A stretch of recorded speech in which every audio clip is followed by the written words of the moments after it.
قوموں کے ساتھ مقابلہ کرنے کے لیے کوئی مشقت کی ضرورت نہیں ہے، کوئی محنت کی ضرورت نہیں ہے، بس اللہ ایسے ہی اپنے معبود پیغمبر کی امت کو فضیلت دے دیں گے۔ تو میرے بچوں، عزیزوں، دوستوں، بھائیوں، یہ غلط فہمی ہے۔ دنیا کے اندر ترقی کے لیے دنیاوی تہذیبوں میں اپنی امت کی تہذیب کو مقام دلانے کے لیے محنت کرنا پڑے گا۔ ہاں، اپنے طور پر پوری محنت کریں، اپنے طور پر لگن کے ساتھ کام کریں۔ یہ ضرور ہے کہ اللہ تعالیٰ کی مدد اور نصرت ضرور شامل آ گئی، لیکن اللہ تعالیٰ کی مدد اور نصرت کے لیے ضروری ہے کہ امت مسلمہ کے افراد اپنے نبی محترم صلی اللہ علیہ وسلم کے طریقے کے مطابق، سنت کے مطابق صحیح محنت کریں۔ اس وقت اللہ تعالیٰ کی مدد آتی ہے۔ بہت سے ہم اگر تاریخ کو دیکھتے ہیں تو جو تاتاری لوگ تھے جنہوں نے حملہ کیا اور ہماری سلطنت بغداد اس کو ستیہ ناش کر دیا اور مسلمانوں کا قتل عام کیا، اور مسلمانوں کے جو دارالعلوم تھے، جو علم کے خزانے تھے، وہاں کتابیں ہمارے علماء کی لکھی ہوئی تھی، ساری کتابوں کو اٹھا کر دریا میں پھینک دیا، مسلمانوں کا قتل عام کیا۔ اس وقت کے لوگوں کے نظریات یہی تھے۔ وہ مسلمان بیچارے اپنے گھروں میں بیٹھے خوش بیٹھے تھے اور کہتے تھے ہم حبیب مکرم کی امت ہیں، ہمارا کچھ نہیں، غیب سے آسمان سے مدد آئے گی اور ہم کامیاب۔ اور ایسا نہیں ہوا، کیونکہ اللہ تعالیٰ کا دستور نہیں ہے۔ اللہ تعالیٰ نے مدد اور نصرت کا ایک دستور مقرر کیا، اس اصول اور دستور پر بندہ جب چلتا ہے تب اللہ تعالیٰ کی مدد آئے۔ موٹی سی بات سمجھنے کو اتنی کافی ہے کہ اگر محنت کرنا، مشقت اٹھانا، منصوبے کے تحت مسلمانوں کو ملا کر کے آگے چلنا، اگر یہ ضروری نہ ہوتا خداوند قدوس کی نصرت اور مدد کو حاصل کرنے کے لیے، تو ہمارے حبیب مکرم حضرت محمد صلی اللہ علیہ وآلہ وسلم کو کافروں کے مقابلے کے لیے جہاد کرنے کی، تلوار اٹھانے کی، اپنے صحابہ کو ساتھ لے کر گرمیوں کا سفر کرنے کی، بھوکیں برداشت کرنے کی، پیاسیں برداشت کرنے کی کوئی ضرورت ہوتی؟ دیکھیں، ہم جس کی نسبت پر فخر کرتے ہوئے ہاتھ پہ ہاتھ دھرے بیٹھے ہوئے ہیں کہ ہم حبیب مکرم کی امت ہیں، ہم پر رحم ہو جائے گا، فضل ہو جائے گا، کرم ہو جائے گا، ہمیں یہ مشقت برا رستہ اختیار کرنے کی ضرورت نہیں۔ یہ تو سوچیں کہ اس حبیب مکرم نے اللہ کی مدد اور نصرت حاصل کرنے کے لیے کتنی مشقتیں اٹھائی۔ جب خود نبی محترم صلی اللہ علیہ وآلہ وسلم نے اپنی زندگی کے اندر مشقتیں اور تکلیفیں اٹھائی ہیں، اللہ تعالیٰ کی مدد ہر لمحہ آپ صلی اللہ علیہ وآلہ وسلم کے ساتھ تھی، اور ہر آنے والا لمحہ آپ صلی اللہ علیہ وسلم کی ترقی کا، آپ کی امت کی فلاح اور کامیابی بہبود کا تھا، لیکن اس کے باوجود مشقتیں اٹھائیں، تکلیفیں اٹھائیں۔ بلکہ سیرت مطہرہ کا آپ مطالعہ کریں تو محبوب کریم صلی اللہ علیہ وسلم کے ہوتے ہوئے جہاں مسلمانوں سے کہیں کوئی کمی رہ گئی اور انہوں نے رسول محترم صلی اللہ علیہ وسلم کی ہدایات کے سلسلہ میں کوئی عمل نہیں کیا تو اس کا نقصان بھی ہوا۔ سن 3 ہجری میں نبی علیہ الصلوۃ والسلام کو مکہ چھوڑے ہوئے ہجرت کی ہوئی 3را سال تھا مدینہ منورہ میں۔ 2 سال میں کافر یہاں سے غصے میں گئے اور 1000 کی تعداد لے کر وہاں مسلمانوں کے ہم ستیہ ناش کر دیں گے، یہ مکہ سے بھاگے ہیں اور وہاں جا کر یہ اپنی حکومت انہوں نے بنا لی ہے، ہم ایسا کر دیں گے اور ایسا کر دیں گے۔ جائے وہاں میدان بدر کے اندر جنگ لڑی، اللہ تعالیٰ نے مسلمانوں کی مدد کی اور کافروں کا یہ لشکر جرار ستیہ ناش ہو گیا ان کا۔ 70 بڑے بڑے سردار قتل ہو گئے، 70 بڑے بڑے سردار قید ہو گئے۔ اب ابو جہل بھی اسی جنگ میں مارا گیا۔ یہ لوگ واپس آئے، انہیں بڑا غصہ تھا مسلمانوں پر، انہوں نے کہا جی اگلے سال دوبارہ جنگ ہوگی، تم بھی تیار ہو، ہم بھی تیار ہو کر آئیں۔ اگلا جب سال ہوا تو پھر مکہ کے کافر تیار ہو کر چلے گئے۔ اب نبی محترم صلی اللہ علیہ وسلم نے احد کے میدان میں اپنے صحابہ کرام کو ترتیب دیا اور ایک اود پہاڑ کے ساتھ ایک گھاٹی تھی، وہاں اپنے چند ساتھیوں کو کہا کہ تم نے یہ درہ نہیں چھوڑنا، اس درے پر تم نے پکی چوکیداری کرنی ہے، تاکہ ادھر سے یعنی ہماری فوج کو پچھلی جانب سے بیک سے حملے کا سامنا نہ کرنا پڑے، تم نے یہاں دفاع کرنا۔ اور بڑی تاکید کے ساتھ فرمایا تم یہاں تک اگر دیکھو نا کہ پرندے ہماری ناشوں کو نوچ نوچ کر لے کر جا رہے ہیں، پھر بھی تم نے یہ درہ خالی نہیں چھوڑنا۔ یہ بڑی سخت تاکید تھی۔ 40 لوگوں کا دستہ آپ صلی اللہ علیہ وسلم نے وہاں مقرر کیا۔ جو ہی جنگ شروع ہوئی تو اللہ تعالی نے مسلمانوں کی مدد کی اور کافر میدان جنگ چھوڑ کے بھاگ نکلے۔ جب بھاگ پڑے تو مسلمانوں نے سمجھا ہم نے کر لیا، میدان جنگ میں ہم کامیاب ہو گئے۔ جو نیچے مسلمان لڑ رہے تھے انہوں نے سامان اکٹھا کرنا شروع کر دیا۔ جو اوپر دستہ مقرر تھا اس نے سمجھا کہ جنگ تو ختم ہو گئی، آپ صلی اللہ علیہ وسلم کی جو ہدایت تھی، آپ صلی اللہ علیہ وسلم کی جو تاکید تھی وہ تو اس حد تک تھی، جنگ کے ہوتے ہوئے یا اگر ہمیں شکست ہو رہی ہو تو تب تھا کہ درہ نہ چھوڑنا، تو اب تو فتح ہو چکی ہے، کافر بھاگ گیا ہے، لہذا ہمیں کوئی ضرورت نہیں ہے یہاں بیٹھنے کی، ہمیں چاہیے کہ ہم نیچے اتریں، مسلمانوں کی مدد کریں سامان اکٹھا کرانے میں۔ تو وہاں سے 30 لوگ اس خیال میں درہ چھوڑ کے نیچے آ گئے۔ جو پیچھے 10 لوگ بچے ان کے امیر تھے وہ کہتے تھے نہیں میں نے درہ نہیں چھوڑنا، نبی اکرم صلی اللہ علیہ وسلم نے منع کیا ہوا ہے، جب تک آپ صلی اللہ علیہ وسلم دوبارہ حکم نہیں دیں گے میں اس درہ کو نہیں چھوڑوں گا۔ صرف 10 لوگ وہاں باقی بچے اور باقی لوگ نیچے آ گئے، مسلمانوں کی مدد کرانے شروع کر دی۔ حضرت خالد بن ولید رضی اللہ تعالی عنہ اس وقت تک مسلمان نہیں تھے، اس وقت کافر تھے اور کافروں کے بہت بڑے جرنیل تھے۔ انہوں نے جب دیکھا نا اپنی لشکر بھاگ کے جا رہا ہے اور دیکھا کہ وہ درہ خالی ہے، مسلمان تو سارے سامان سمیٹنے میں لگے ہوئے ہیں، تو انہوں نے اپنے گھڑ سواروں کا ایک دستہ واپس ادھر سے پھیر کے اس درے میں سے حملہ کیا۔ وہاں جو 10 صحابی تھے وہ شہید ہو گئے بیچارے، اور پورے گھڑ سوار دستے کا مقابلہ وہ تیر انداز کیسے کر سکتے تھے؟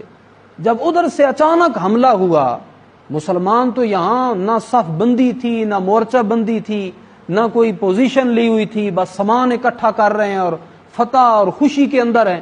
اچانک ادھر سے حملہ ہوا اور یہ کافروں کی فوج بھی دوبارہ پلٹ گئی۔ اب مسلمان درمیان میں بیچارے، ادھر سے بھی حملہ ہو گیا، ادھر سے بھی حملہ ہوگا۔ نبی محترم صلی اللہ علیہ وسلم بنفس نفیس خود مسلمانوں کے اندر موجود ہیں، اور مسلمانوں کو بڑا نقصان اٹھانا پڑا۔ 70 صحابہ کرام شہید ہو گئے، 70 صحابہ کرام شہید ہو گئے۔ خود نبی محترم صلی اللہ علیہ وسلم تک کافر پہنچنے والے تھے، آپ صلی اللہ علیہ وسلم کے چہرہ مبارک پر بہت بڑا زخم آیا، ایک لوہے کا سلاخ آپ صلی اللہ علیہ وسلم کے ماتھے مبارک کے اندر چلے گی، آپ کے دندان مبارک شہید ہو گئے۔ نبی علیہ السلام کے صحابہ تھے، وہ تیروں کے تیر برسا رہے تھے کافر، وہ آگے کھڑے ہو گئے، ان کے ہاتھ شال ہو گئے، زندہ جسموں کے ساتھ انہوں نے آپ صلی اللہ علیہ وسلم کا دفاع کی، اللہ تعالی نے بچا لیا۔ بہرحال یہاں سوچنے کی بات، جو سبق کی بات ہے وہ کیا ہے؟ وہ یہ ہے کہ دیکھو عمل کرنا ضروری ہے، اسباب کو اختیار کرنا ضروری ہے۔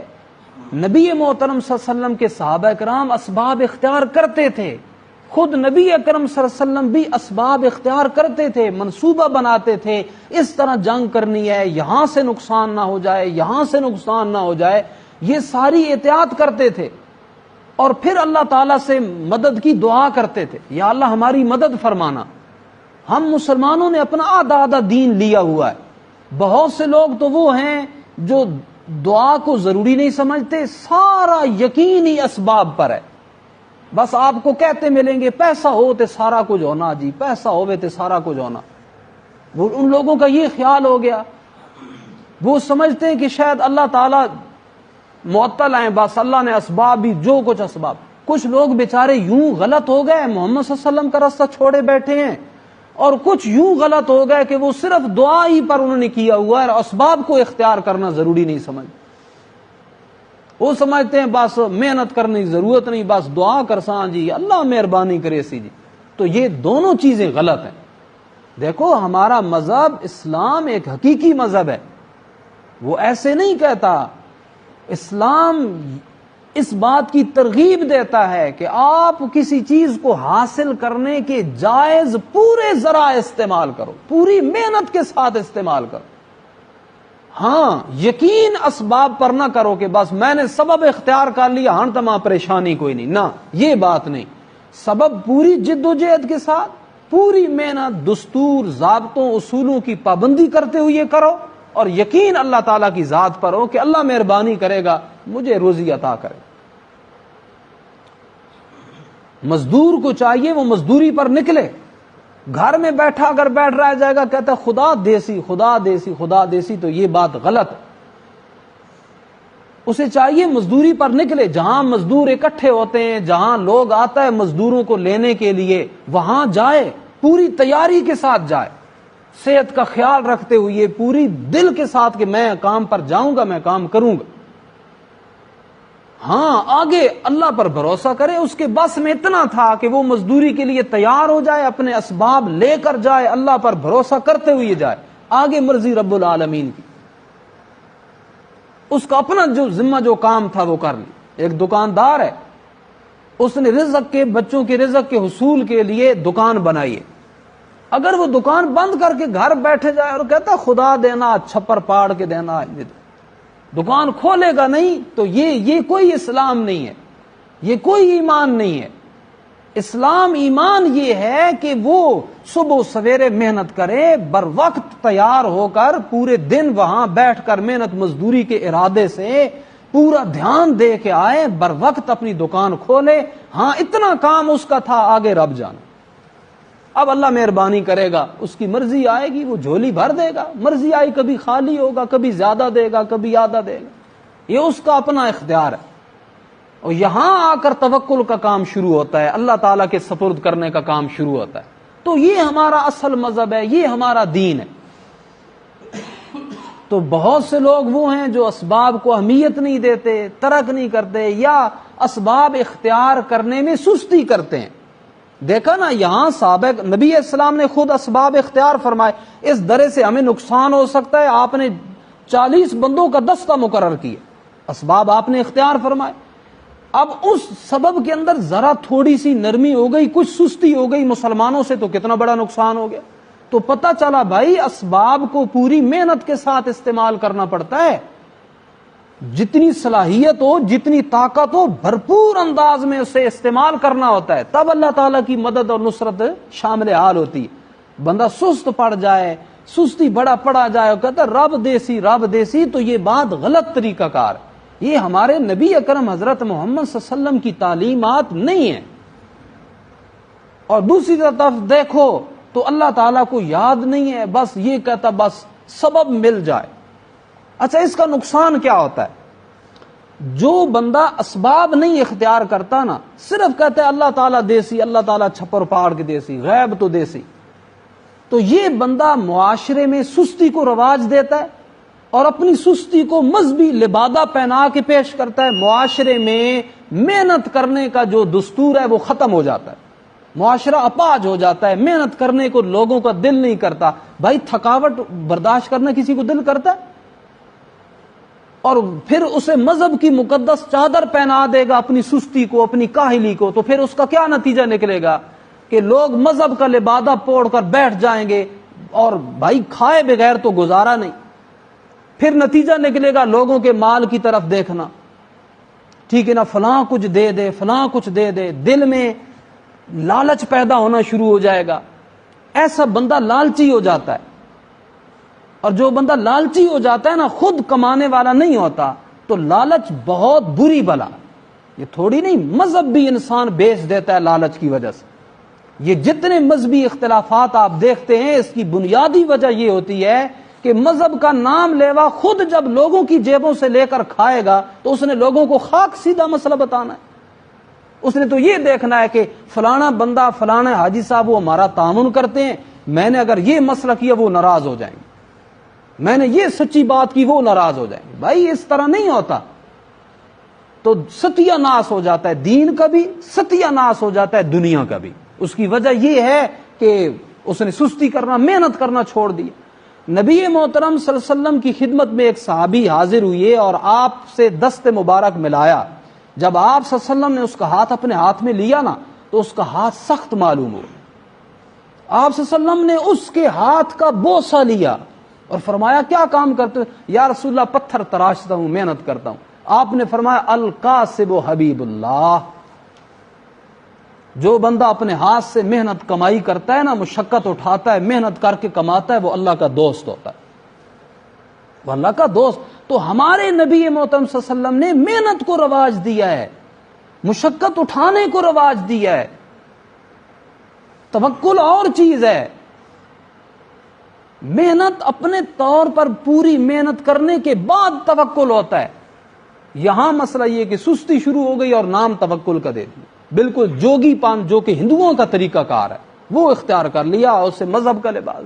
اور خدا شاہد ہے کہ اللہ تعالیٰ کا دین اس سستی سے بالکل ماورا. بھائی آپ نے محنت کرنی.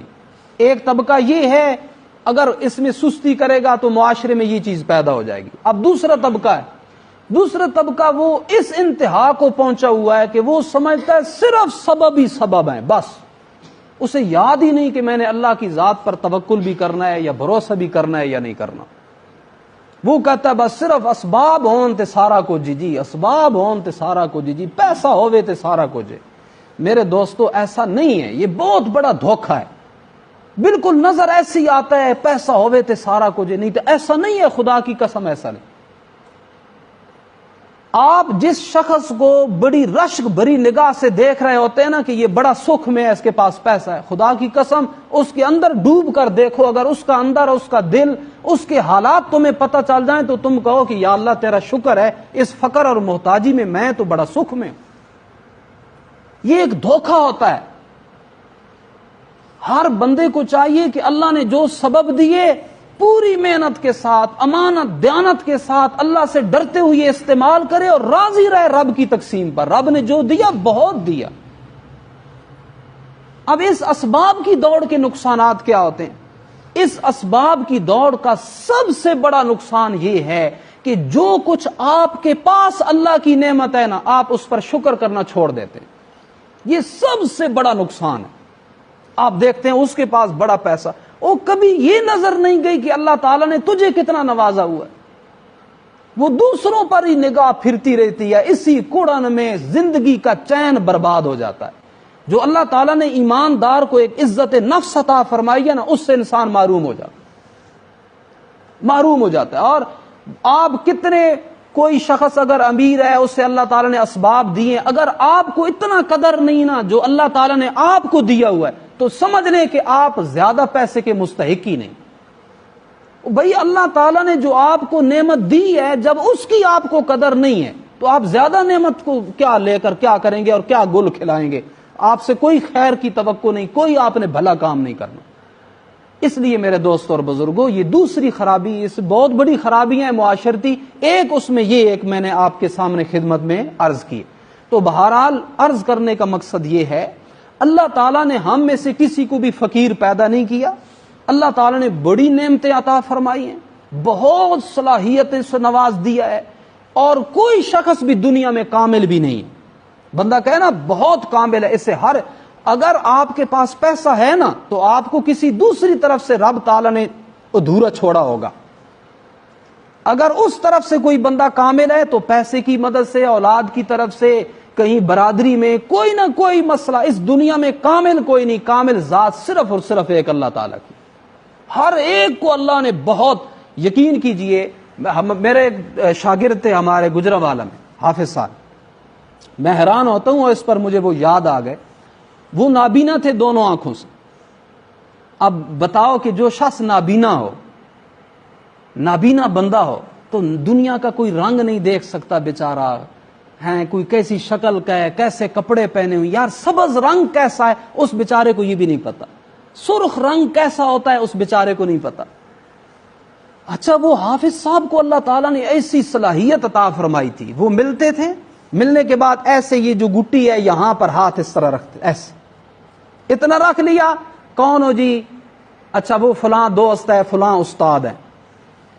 اب اگر 5 سال کے بعد بھی ملے نا بندہ، صرف اس کے ہاتھ میں ہاتھ دیتا اور وہ گٹی پہ اس طرح ہاتھ لگاتا تو وہ اس بندے کا نام رہتا, کہتا فلاں صاحب, فلاں دوست, فلاں استاد. میں حیران ہو گیا. اللہ تعالیٰ نے اگر ایک نعمت لی ہے نا تو اللہ تعالیٰ نے یہ نعمت عطا فرما دی. ہم کتنی آنکھوں والے ہیں, نگاہ والے ہیں, اس کے مقابلے میں اس اعتبار سے ہمارے پاس کتنی نعمت ہے, لیکن ہم ایسے بتا سکتے ہیں ہمارے اندر ایسی صلاحیت ہے؟ ہرگز نہیں. اللہ تعالیٰ نے اسے نابینا پیدا کیا, لیکن دوسری طرف سے اسے اتنی بڑی طاقت اور صلاحیت عطا فرما دی کہ آنکھوں والے اس کے سامنے معذور مجبور, انہیں پتہ ہی نہیں چلتا کون ہے. ہم ملتے ہیں آنکھوں والے ہیں, آواز بھی سنتے ہیں, چہرہ دیکھا ہوا ہے, ہر اعتبار سے ایک بندے کو پہچانا ہوا ہے. 5 سال بعد ملتا ہے تو ہم وہ ساری چیزیں, کوئی ہماری مدد نہیں کرتی, ہم نہیں پہچان سکتے. اللہ تعالیٰ نے اسے ایسی نعمت دے دی کہ وہ لمس میں, پکڑنے میں, اسے محسوس کرنے میں اللہ نے ایسی اضافی صلاحیت عطا فرما دی کہ وہ دوسرے جو غیر معذور لوگ ہیں ان کو بھی پیچھے چھوڑ دیتے. تو عرض کرنے کا مقصد یہ ہے کہ اللہ تعالیٰ ہم میں سے ہر ایک سے پیار کرتے ہیں. دیکھو سمجھو, کوئی بھی اپنے آپ کو حقیر نہ جانے. اللہ تعالیٰ کے دربار میں ہر ایک پیارا ہے. حقیر نہ سمجھو, بڑے مرتبے کے ہو. اللہ نے جب ہمیں انسان پیدا کیا نا تو اللہ تعالیٰ نے اپنی ارباں کھرباں مخلوق میں سے ہمیں بہتر پیدا کیا. ارباں کھرباں مخلوق میں سے ہمیں بہتر پیدا کیا. اپنی حیثیت کو سمجھیے. اللہ نے انسان پیدا کیا, بہت بڑی عزت دے دی. پھر انسانوں کے بعد اللہ نے اپنا ماننے والا مسلمان بنایا, بہت بڑی نعمت. پھر اللہ تعالیٰ نے مسلمانوں میں سے اپنے محبوب پیغمبر کا امتی بنا دیا. رب کعبہ کی قسم, ساری نعمت کتنی عظیم نعمت ہے. وہ چھوٹا موٹا مال, پیسہ نہیں آیا, روزگار نہیں ملا, اس سے پریشان پھرتا ہو بھائی. اپنی عزت نفس کا خیال نہیں ہے بھائی, غلط کاموں میں لگ گئے ہو, جھوٹ بول کر, چوری کر کے, ڈاکہ مار کے اپنا پیٹ پالنے کی کوشش کرتے ہو. ایسا نہیں ہے, آپ بہت عظیم لوگ ہو. اللہ تعالیٰ نے ہر انسان پر, ہر مسلمان کو اپنی خاص نگاہ رحمت میں رکھا ہوا ہے. ہاں آزمائش ہے دوستو, آزمائش ہے. آپ کو بعض چیزیں بڑی عطا کی ہوں گی اور بعض طرف سے آپ فقیر اور محتاج ہوں گے. اور تو یہ کیا چیز ہے, یہ چیز کیا پیدا کرتی ہے بندے کے اندر؟ احساس کمتری پیدا کر دیتی ہے. اسباب کی دنیا میں جاؤ گے, احساس کمتری اس کا انجام ہے بھائی, انجام ہے. دیکھو نا, ایک بندہ پورے شہر میں امیر ہو, کیا اس کی زندگی اسی پر ختم ہو جاتی ہے؟ نہیں. پورے شہر میں اس کے پاس زیادہ پیسہ ہے نا, جب وہ پیسوں والوں میں جاتا ہے تو اس کی نظر ہوتی ہے نہیں فلانے گرائنا چودھری, فلانے گرائنا چودھری, میں دیکھو اس کو گھاٹ ہے. وہ اس سے لالچائی ہوئی نگاہ سے دیکھے گا, وہ پھر اکٹھا کرے گا. اب تحصیل کی سطح پر جمع ہوں گے, اس میں دیکھا گا نہیں بھائی میں دیکھو کہ بھائی. تو سمجھ لیجیے دنیا, ہمارے بادشاہ جب جاتے ہیں نا, ہمارے ملک پاکستان کے بادشاہ جب جاتے ہیں نا دوسرے بادشاہوں کی محفل میں, وہ بھی ایسے جھکے جھکے ہوتے ہیں. حالانکہ یہاں وہ کیا ہیں, سب کچھ کے مالک ہیں. یہاں ہم للچائی نگاہوں سے دیکھیں اگر ان کو, تو وہ بھی بھائی ایک مجلس میں جاتے ہیں جہاں وہ بھی للچائی ہوئی نگاہوں سے دیکھتے ہیں فلانا جی بڑی پاور ہے جی, بڑی پاور ہے جی.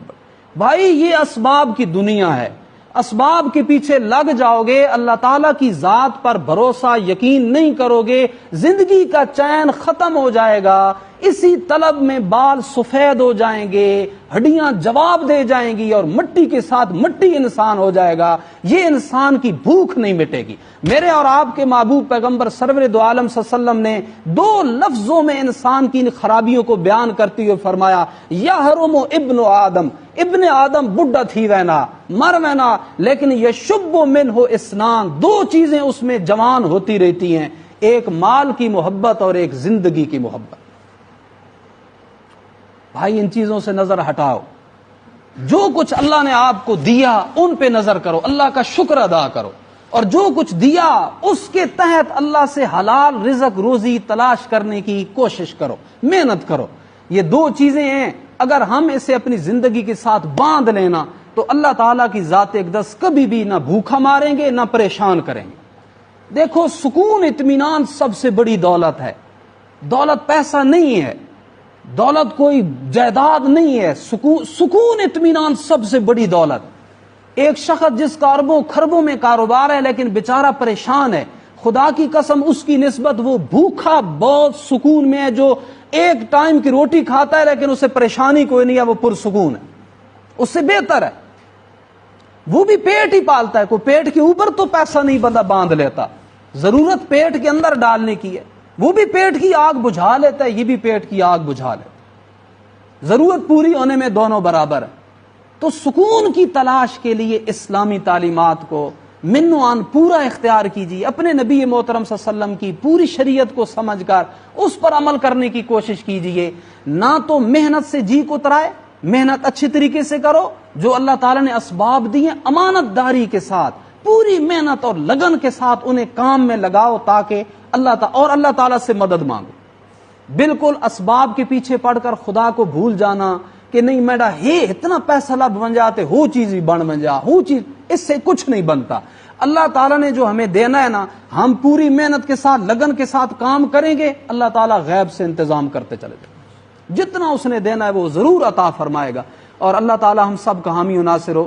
توکل کا یہی معنی ہے, اسباب کو محنت کے ساتھ کاریگری کے ساتھ استعمال کرو اور یقین اللہ کی ذات پر کرو کہ اللہ تعالیٰ مجھے عطا کرے گا, مہربانی کرے گا. یہ دو چیزیں اختیار کریں گے تو انشاءاللہ معاشرہ خرابیوں سے بھی پاک ہو جائے گا, چوری چکاری سے پاک ہو جائے گا, حسد کینہ بغض سے پاک ہو جائے گا, سستی کاہلی سے بھی پاک ہو جائے گا. اور مذہب جیسی خالص للہیت جس میں دنیا کا فائدہ مطلوب ہی نہیں, صرف مطلوب ہے کہ اللہ راضی ہو جائے, یہ مذہب بھی ہمارا خالص ہو جائے گا اگر ہم یہ کام کریں گے. اور اگر یہ کام نہیں کریں گے, مذہب بھی خالص نہیں, محبت بھی خالص نہیں, دوستی بھی خالص. اب دوستی کیا ہے؟ میں اگر اپنی دوستوں کی فہرستوں میں دیکھوں تو خدا کی قسم بہت کم لوگ مخلص نظر آئیں گے. میرے ساتھ وہی دوستی رکھے گا جس کا میرے ساتھ کوئی مالی مفاد اور تعلق ہے. جب تک وہ تعلق پورا نہیں ہے وہ خدمت بھی کرے گا, وہ دوست بھی بنائے گا, خوشی غمی میں بھی شریک ہوگا. جب دیکھے گا نا اس کو کے لینا دینا تو گیا ختم, سلام لینا بھی گوارا نہیں کرتے. آپ کی زندگی میں بھی ایسا ہے, نظر دوڑائیں, ایک بندہ آپ کے پیچھے پیچھے چلتا ہے, منت سماجت کرتا ہے, اور وہی بندہ جب مطلب نکل جاتا ہے تو آپ کو سلام نہیں دیتا. کتنے ہمارے دوست ایسے ہم جانتے ہیں, وہ گزرتے ہیں حالانکہ السلام علیکم کہنے میں کتنی دیر ہے, کوئی مسئلہ ہے, کوئی پیسہ لگتا ہے, ہاں, لیکن وہ منہ پھیر دے گا ایسے کہ گویا میں نے دیکھا ہوا ہی نہیں. یہ ہر ایک کے ساتھ ایسا ہے. یہ کیوں ایسا ہے؟